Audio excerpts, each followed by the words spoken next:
Morning, everyone. Only 88 days to spring. It's one of those days in Canada where it's perfectly acceptable to hug a random stranger to stay warm. Not me, of course. So today I wanted to tell you a tale of two stories. One is a story of your life, and the other is a story of your life. If you were to take a writing class or enroll at film school, eventually you'd study the work of Joseph Campbell.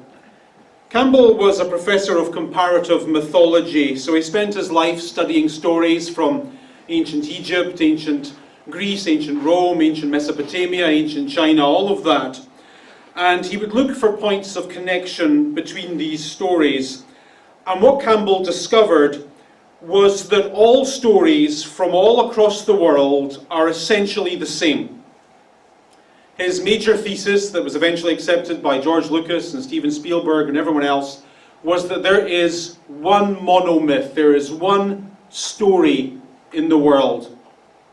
From the Babylonian epic of Gilgamesh to Barbara Broccoli's James Bond, there is one story. And here it is.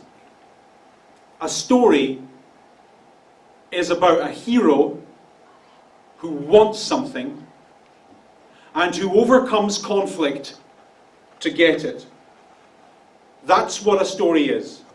A hero who wants something and who overcomes conflict in order to get it. So two questions for you. What do you want? What do you have to overcome in order to get it? Right?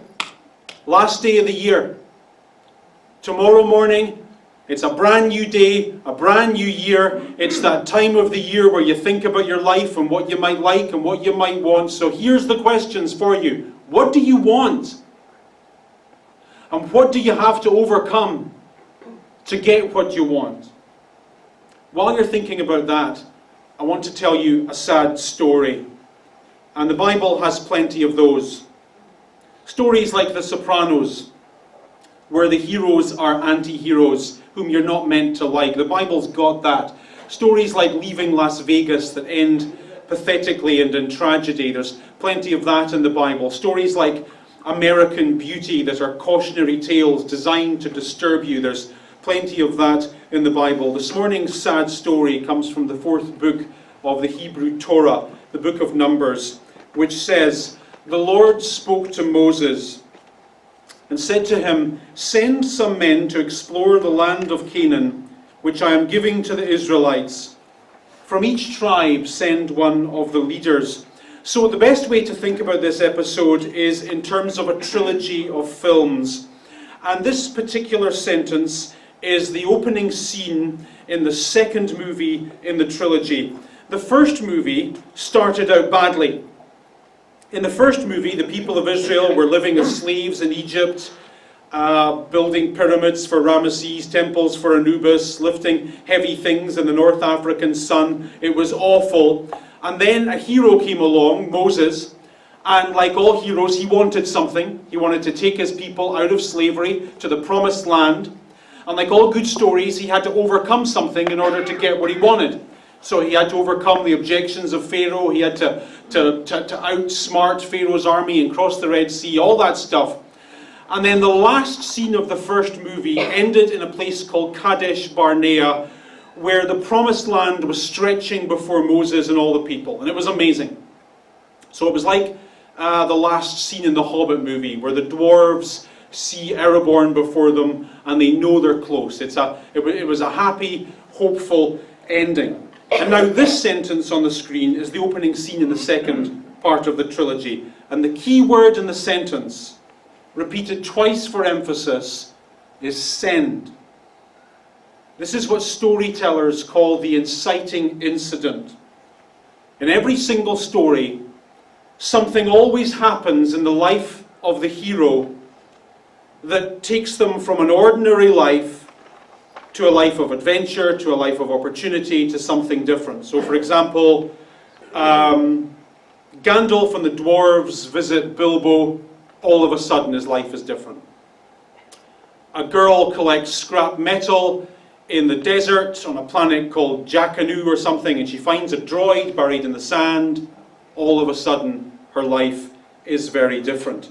In all good stories, just like in all good lives, there is often an inciting incident that changes the trajectory of the story and of the life. Sometimes it can be a good thing, sometimes it can be a bad thing, but after the thing, life is always lived differently. And by the way, it is our nature to avoid these inciting incidents like the plague. We prefer the comfort of the present, however uncomfortable and unsatisfactory it may be, over the uncertainty that lies on the other end of the word send. But sometimes in life we have no choice. Because sometimes life just lands one of these events at our feet, it lights a fire under our backside, and it drives us forward to something new, to something different. I wouldn't be so crass as to tell you that in every danger and change there is opportunity, but that's the rub of it. Here we are. We can't stay where we are, because it's a desert and it's nasty. But before us lies a new opportunity, the promised land. And so he says, I am sending you to explore the land of Canaan. Now the word explore is a little misleading, because the idea here is that the men are being sent out on a spy mission. This is a reconnaissance trip. So what is the promised land like? Is it well defended? What manner of obstacles are we going to have to overcome to make our home there? How many weapons do they have? And so on and so forth. And I want to pause on this point, because if there is a God, and if it's true that that God has a plan for each of our lives, if there really is such a thing as destiny for us, that destiny does not absolve us of responsibility. We always have a part to play in the unfolding of our own story. It's not the only part, but we must play our part. And I mention that because if I said to you on the last Sunday of the year that God loves you and God has a plan for your life, a plan that is good and pleasing and pleasant, you might take comfort from that. But the comfort might be deceptive. Because God wants you to do your part. And doing your part often involves coping with the ugly storylines of this often ugly, beautiful life.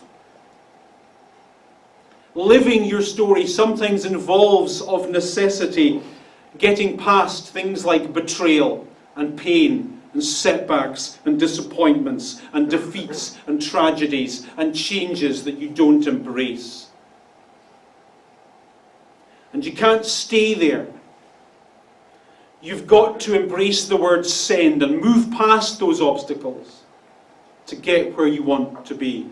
So anyway, here we are on the opening scene of this story, at the brink of a better life. The story that we're about to read is supposed to be one of those feel-good stories. And then at the start of the story, the opening credits roll. Here they are, bunch of main characters. This guy's in it, this other guy's in it, blah, blah, blah. Now, do you know how when you go to see a film, you often get a gut feeling that although the imagery on the screen and the music used for the soundtrack are all very pleasant, you have this gut feeling that something unpleasant is about to happen. Like when you see 4 teenagers driving in a car to a cabin in the woods. Right? Everyone's laughing and joking and they're listening to cool music, but at the back of your mind you think, this probably is going to end quite creepily. Or when you watch episode 1 of a new season of Game of Thrones, you intuitively know that not everyone in the episode is still going to be alive by the time you get to episode number 10. That's what this is like. This is supposed to be happy. This story is supposed to be an awesome story. This is plan A for everyone's life. There's supposed to be happy music in the background. We're supposed to be going forward to this new and a better tomorrow. This land that they call a promised land, where I presume we're going to live amazing, happy, fulfilled, perfect lives in a perfect place. But at the back of your mind, you know this is the Bible. And in the Bible, just like in life, bad stuff happens. And you get a feeling things might go badly. Then we get into the specifics of their spying mission. He says, go up through the Negev and on into the hill country. See what the land is like and whether the people who live there are strong or weak, few or many. What kind of land do they live in? Is it good or bad? What kind of towns do they live in? Are they walled or fortified? How is the soil? Is it fertile or poor? Are there trees or not? Do your best to bring back some of the fruit of the land. It was the season for the first ripe grapes. You just know, don't you, that somewhere in this story there's an old Italian guy. And as they're heading out, he says, you dude whose name I can't pronounce, bring me back some tomatoes and bring me back some grapes, because next Saturday we're getting together in my cousin's garage and we're making wine. It's a weird request, is it not? I mean, you're being sent out on a top secret spying mission on matters of national importance to gather military intelligence, and while you're there, could you pick me up some grapes? You can't imagine them saying that to SEAL Team 6, can you? Okay, so we want you to fly in top secret helicopters to Abbottabad in Pakistan. While you're there, we want you to kill or capture Osama bin Laden. Kill. And when you're done, could you stop by the store and get me some of those samosas? I love those things. It's just a weird request. But here's the thing.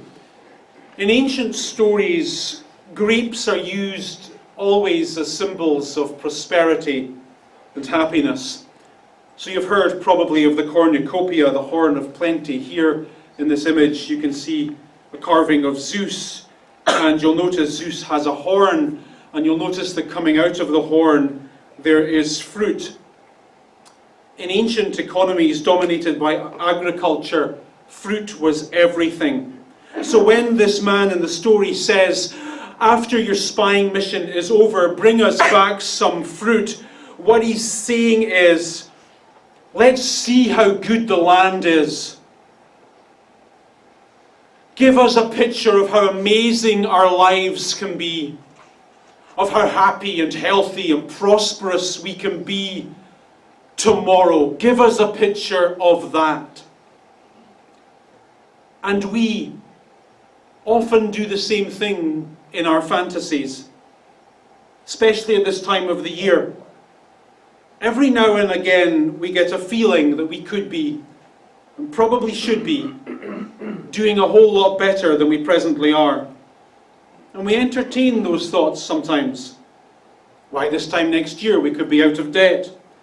This time next year we could be £50 lighter. We could have run our first half marathon and learned Spanish and figured out how to do the flamenco. We could be happier and more fulfilled and more content than we are today, better than we are today. And they're nice thoughts. And every now and again in our fantasies, we entertain those thoughts. Deep down, we know we could be and should be better and further forward than we are today. We know it. And every now and again, we feel it. So, they went up and they explored the land from the desert of Zin as far as Rehob. And when they reached the valley of Eshcol, they cut off a branch bearing a single cluster of grapes. 2 of them carried it on a pole between them, along with some pomegranates and figs. So what he's saying in this sentence is that they were sent to see how good life could be in the promised land. And what they saw was that it could be very good indeed.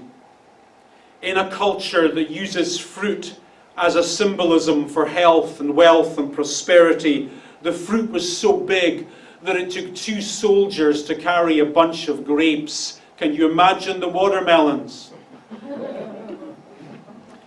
And then at the end of 40 days, they returned from exploring the land. They came back to Moses and Aaron and the whole community in the desert of Paran.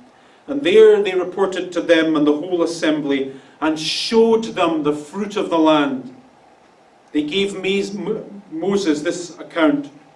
We went into the land you sent us, and it does indeed flow with milk and honey, and the grass is green and the girls are pretty. And then they show them the grapes. Here is the fruit. So this is good, right? This is a snapshot of your future. It's everything we hoped it could be in our fantasies. At the moment we're here in an unpleasant place in the desert in Kadesh Barnea, but just over there is the promised land. And there we could have everything. Life could be so much better just over there. However, in the next sentence, right after the spies talk about the potential of the promised land, others then talk about the problems of the promised land. Next sentence, but the people who live there are big and powerful, and the cities are fortified and very large.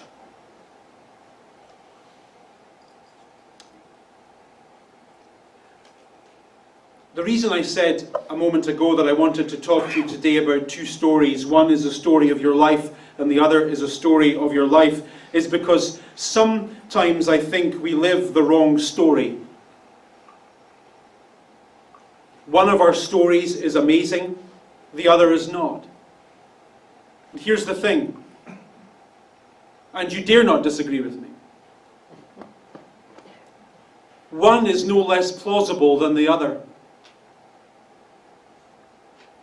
And often the reason we talk ourselves out of living a better story, the story we know we could have in our fantasies, in our daydreams, is because we listen to our own self-limiting stories. And we're unwilling to overcome anything in order to get what we want, because we keep listening to the self-limiting stories that rack around in our own head. Do you know what I think? I think that some of our fantasies are realities in an excuse-free world. But there's a side to us all that sabotages us because it listens to the wrong stories. So watch out for stories in your head that begin with these phrases. I always get it wrong. I always make mistakes. I always feel the same way at this time of year. How many of you planned to get depressed at Christmas in advance? Right? Because you've been that way for 4 years or some bad things happened, so you planned in advance that you were going to have a bad Christmas, and your dreams came true. Why should a bad Christmas be any more plausible than a good one? Why should you always anything? I can't. How many opportunities do you talk yourself out of because you can't? I should. I suck at. I hate it when I hear people saying that. If you say you suck at something, eventually you'll suck at it. I wish, I never, Do you know we call these stories, because that's what they are, they're stories, they're narratives that shape the way we live. And it's often just a way we choose to live.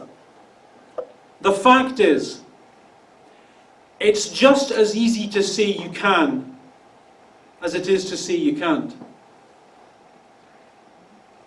It's just as easy to say you're going to be happy as it is to say you're going to be unhappy. One is no more plausible than the other. It's just as easy to say you're going to cope as it is to say you're not going to cope. It's just as easy to say it's going to work and it's going to be amazing as it is to say it's not going to work and it'll probably be depressing. One story is no more plausible than the other. You just choose which one you live. But We like our self-limiting stories because we gain from them. We don't gain much, but we do gain. So I have a friend back home in Scotland, and he can't work. That's his story. He can't work for one reason or another. And I guess that story sucks because it affects his finances. But he gains from his story too. He gets to complain. That's a gain. He gets to have people feel sorry for him. That's a gain. He gets to stay at home. That's a gain. The gains aren't big, they're pretty weak, but they are gains. Nowhere near as big a gain as he'd get if he just overcame his thing to get what it was he wanted. That would be a huge gain. But he gets a gain from his self-limiting stories. Something else Joseph Campbell said when I studied him years ago that always stuck with me. Remember this if you can. He said, "In the cave you fear to enter lies the treasure you seek."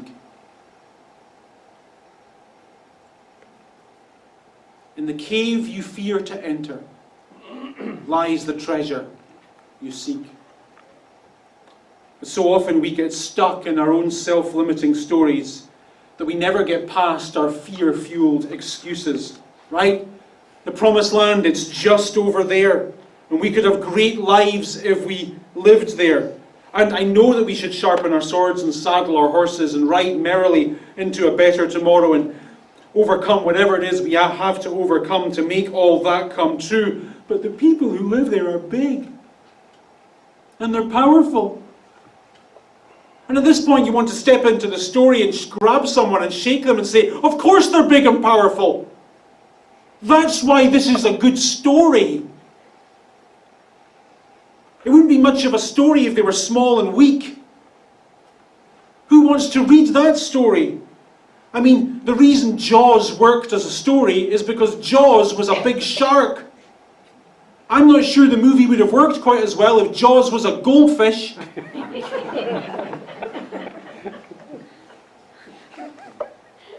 There's something about a big story that requires big odds, and the bigger the odds, the better the story.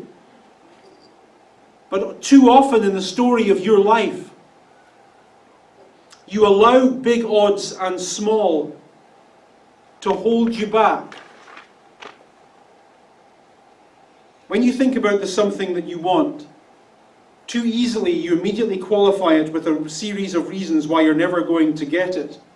And so in your head it starts out as this fantasy, this daydream, this happy thought that this, whatever it is, would be so good for you. It would be so good for you. Life would be so much better than it is today, because today isn't working. It would be so much better.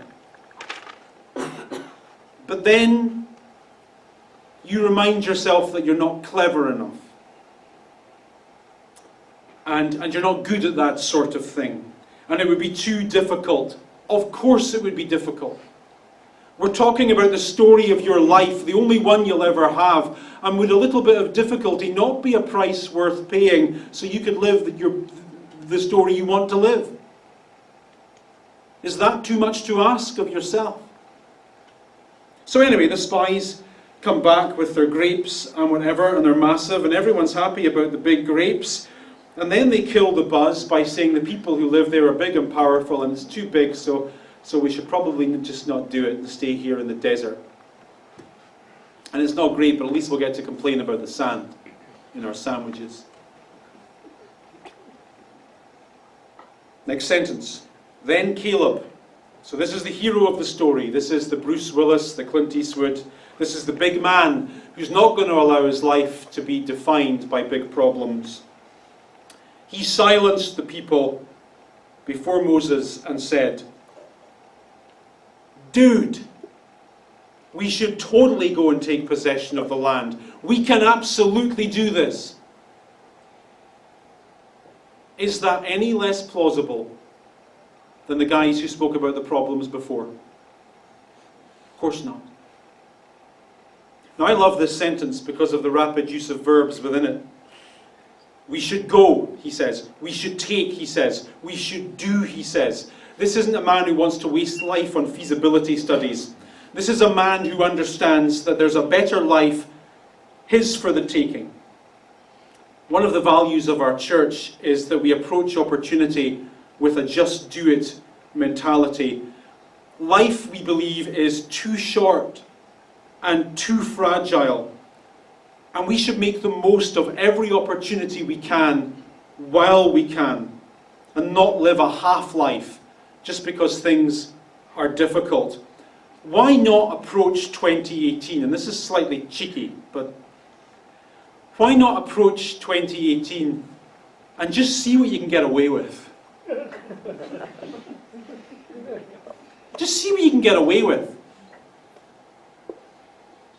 Why not see if this time next year I can have gotten rid of that debt that's bothering me today?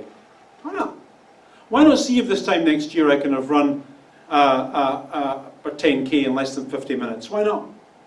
Why not see if this time next year I can lose 50 pounds or learn how to do the tango or whatever it is?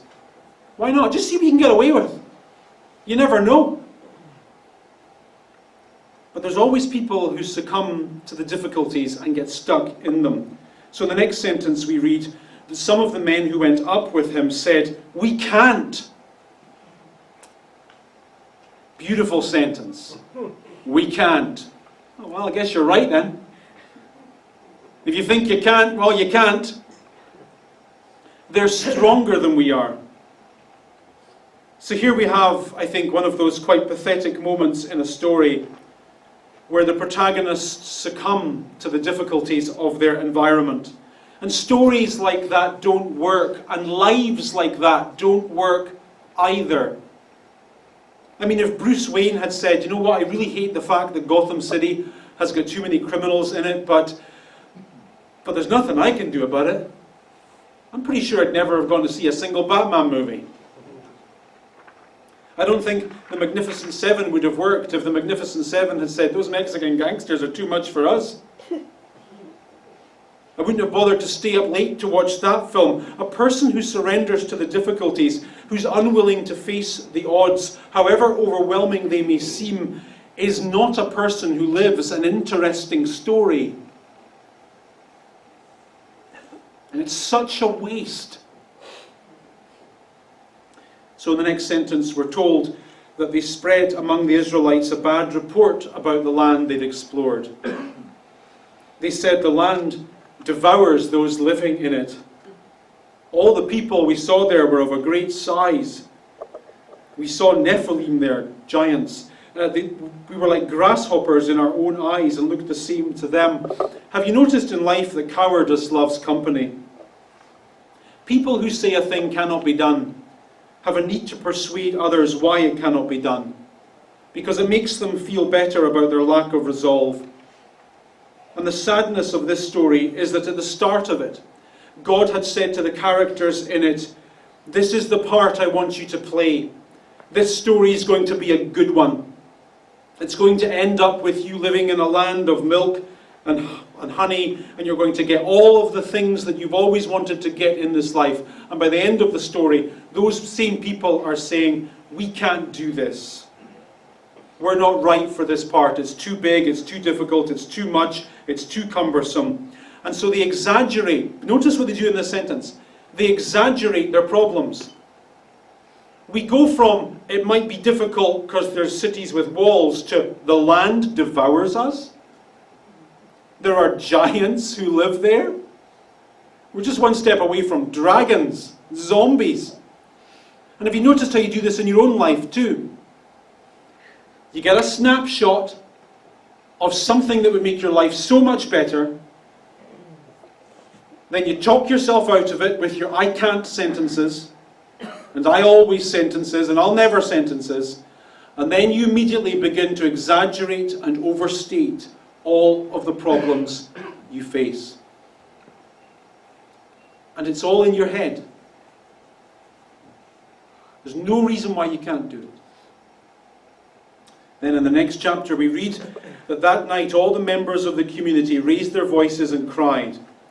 All the Israelites grumbled against Moses and Aaron, and the whole assembly said to them, "If only we had died in Egypt." Nice.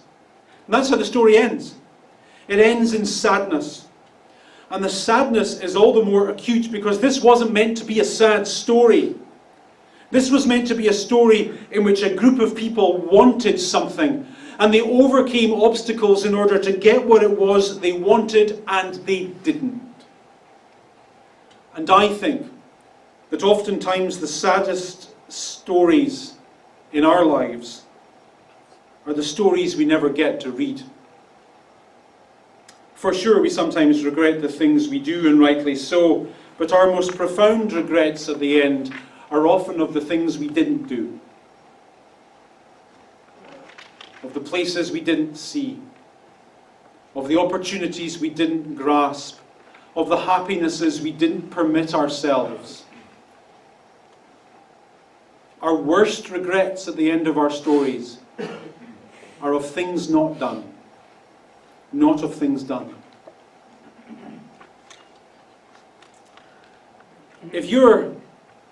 Let me end the year with this profound piece of wisdom.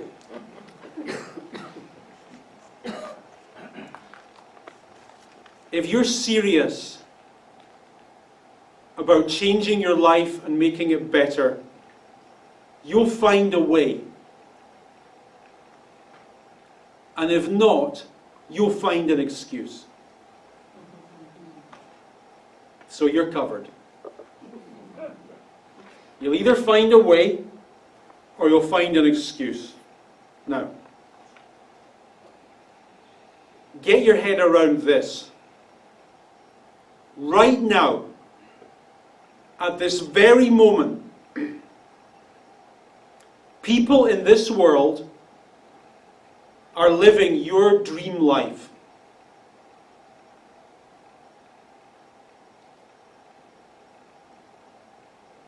And a great many of them are no more talented, no happier, no more capable, and no more deserving than you are. The only difference between them and you is they stopped listening to their self-limiting stories. They stopped talking themselves into an unhappy life and just decided to go for it and see what they could get away with. And they got away with it. And so can you. All the best for the new year when it comes. I hope it's your best one yet. No reason why it can't be. God bless you.